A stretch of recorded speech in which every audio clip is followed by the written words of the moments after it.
Aujourd'hui, nous allons lever le voile sur un sujet qui détruit silencieusement des milliers de relations, l'attachement évitant. Peut-être l'as-tu déjà vécu sans même mettre un nom dessus. Ce partenaire qui fuit dès que la relation devient trop proche, cet homme ou cette femme qui semble aimer mais qui s'éloigne toujours, cette impression de bâtir une histoire sur du sable. L'attachement évitant agit comme un poison invisible.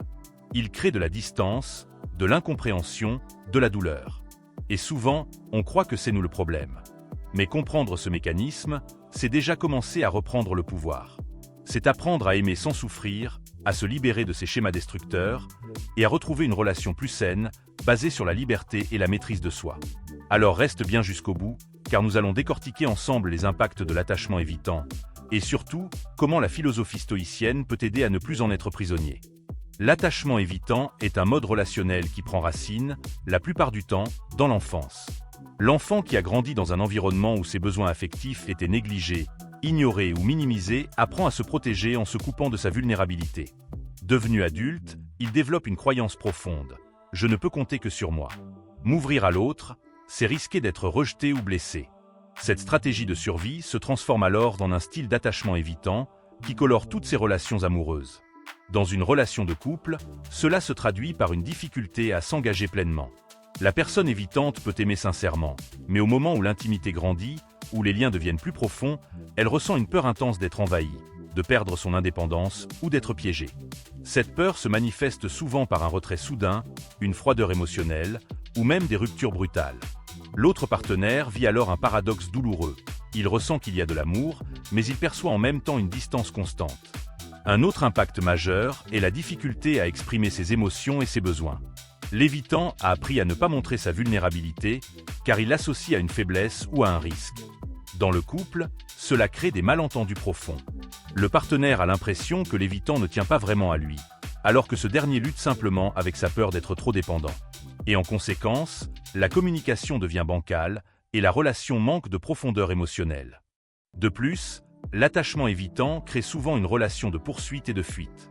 Plus le partenaire réclame de l'attention et de l'affection, plus l'évitant se replie et cherche à mettre de la distance.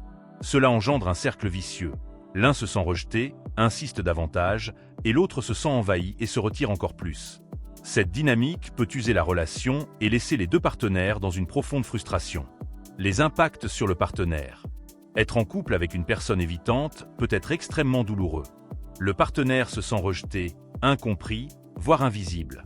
Chaque tentative de rapprochement peut être perçue comme une menace par l'évitant, ce qui déclenche un mécanisme de fuite.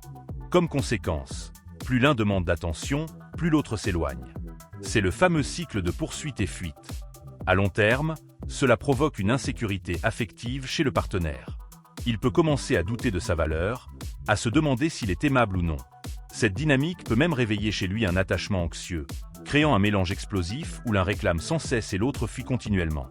En plus des impacts sur le partenaire en particulier, il y a beaucoup plus d'impacts considérables sur la vie dans le couple. Voyons quelques impacts possibles sur la relation amoureuse. Ce style d'attachement fragilise la relation sur plusieurs plans. Premièrement, par un manque de communication émotionnelle. L'évitant parle rarement de ses ressentis profonds, ce qui empêche la connexion véritable. Deuxièmement, par des conflits récurrents. Le partenaire demande, l'évitant fuit. Cela crée une spirale de reproches et de retrait. Troisièmement, par une intimité limitée, la relation stagne à un niveau superficiel, car la peur de l'évitant bloque la construction d'un lien solide. Quatrièmement, par des ruptures fréquentes. Dans les moments de crise, l'évitant préfère partir plutôt que de faire face à la confrontation émotionnelle. En résumé, l'attachement évitant empêche la relation d'atteindre son plein potentiel. L'amour est là, mais il reste entravé par la peur. Se trouvant dans une pareille dynamique, comment évoluer vers un amour plus libre ? Pour dépasser l'attachement évitant, il faut un travail de conscience et de courage. Premièrement, reconnaître la peur. Au lieu de la nier, accepter qu'elle existe. Dire « oui, j'ai peur de l'intimité ». Deuxièmement, réapprendre la vulnérabilité. Oser exprimer ses émotions, même petit à petit, pour créer une connexion réelle. Troisièmement, appliquer le stoïcisme. Se rappeler que la seule chose que nous contrôlons, c'est nous-mêmes. On ne peut pas éviter la douleur potentielle d'aimer, mais on peut choisir de rester maître de nos réactions. Quatrièmement, transformer la fuite en courage. Au lieu de s'éloigner à chaque fois que la relation devient sérieuse, pratiquer la constance, rester présent et construire pas à pas. L'attachement évitant n'est pas une condamnation, c'est une armure. Et toute armure peut être déposée. Oui, aimer fait peur. Oui, s'ouvrir, c'est prendre un risque. Mais le stoïcisme nous rappelle que la vraie force ne consiste pas à fuir la vie, mais à l'accueillir telle qu'elle est, avec courage et maîtrise. Tu ne peux pas aimer profondément sans accepter une part de vulnérabilité. Mais cette vulnérabilité, au lieu d'être une faiblesse, peut devenir ta plus grande force. C'est en accueillant pleinement l'amour, sans peur de dépendre des autres, que tu trouveras la liberté véritable. Celle d'être toi-même, dans une relation authentique. L'attachement évitant peut donner l'illusion de force et d'indépendance, mais en réalité, il cache une peur immense de l'intimité et du rejet. Derrière la façade froide ou distante se trouve souvent une personne qui désire être aimée, mais qui ne sait pas comment accueillir cet amour sans se sentir menacée. Cette contradiction intérieure rend la relation amoureuse instable, et parfois même destructrice si aucun travail de conscience et de guérison n'est entrepris.